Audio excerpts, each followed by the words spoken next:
こんにちは。チベットディスウィークでは、チベットやダライラマ法、そして中央チベット政権に関する1週間のニュースをお送りします。それではまずヘッドラインを見ていきましょう。ペンバチン主席大臣はイギリス訪問の地、ドイツに到着しました。ノンジルマ情報国際関係省大臣がドイツを訪問しました。林珍元官代表とトゥクテンツリー調整官は、第24回チベット文化祭に出席しました。チベット神秘芸術団はダライラマ法14世の90歳を祝して中南米を巡回公演しました。チベット事務所ワシントン DC はニューヨークで複数のイベントに参加しました。チベット事務所日本代表部が国際ヨガの日を祝い、ヨガ講座を開催しました。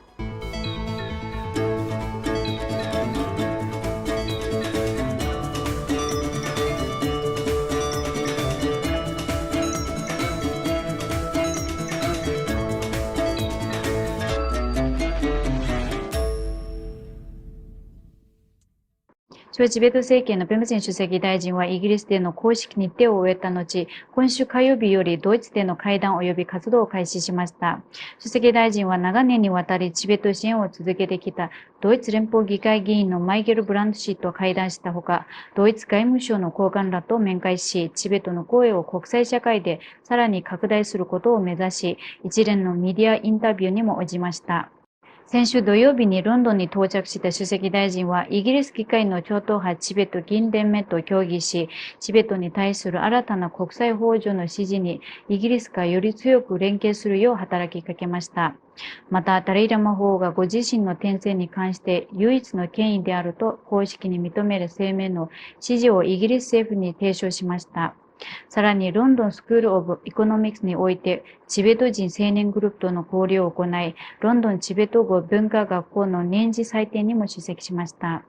また FCDO で知られるイギリスの外務連邦開発省の関係者とも非公開で面会し、中国担当部門の責任者とも協議を行いました。今回の訪問の山場の一つは、かつてシーキム駐在のイギリス政治担当官であったバジル・グールド卿が所有していた2点の貴重な歴史文書がグールド卿の家族とボナムズ競売会社のジャイル・ペペアット氏によって正式に引き渡されたことでした。これらの文章は現在ダラムサラのチベット博物館に寄贈される予定であり、チベットの歴史的継続性と文化の回復を象徴する重要な意味を持っています。主席大臣は BBC ラジオロンドンの朝の番組にも出演し、インタビューに応じました。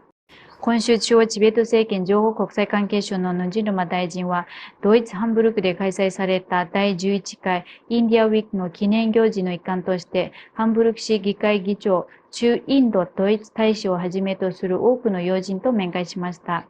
今週木曜日には、フリードリヒ・ノーマン財団が主催した討論会において、チベットの未来の指導者、ダレイラマ法の継承に関する考察と題した講演を行いました。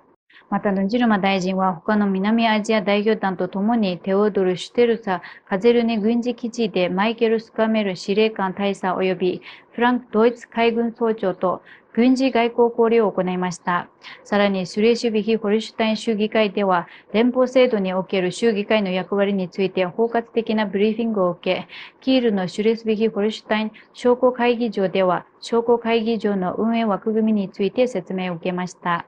一行はトーマス・ベクマン・クイックボルン市長、アンナベル・クレーマー・クイックボルン市議会議長兼ホルシュタイン州議会副議長とヒーメルモア・データン鉄道の作業場で会談しました。人権官代表とトゥプテンツリー調整官は先週末に開催された第24回チベット文化祭に出席しました。チベット語の保存と題された今年の文化祭は、ダライラマ法14世の90歳の誕生日を記念したもので、ヨーロッパ各地やヒマラヤ地域のディアスポラから芸術家、学者、来場者が一堂に会いました。祭典のテーマであるチベット語の保存は、詩の朗読、伝統的な物語の語り、教育パネル、書道ワークショップ、文化講演などあらゆる分野に反映されています。2025年6月14日より、リプンジ・ロセリング学童の僧侶たちによるチベット神秘芸術平和と癒しのための聖なる音楽と栄唱がダライラマ法14世の90歳の誕生日を記念する慈悲の年の特別企画の一環として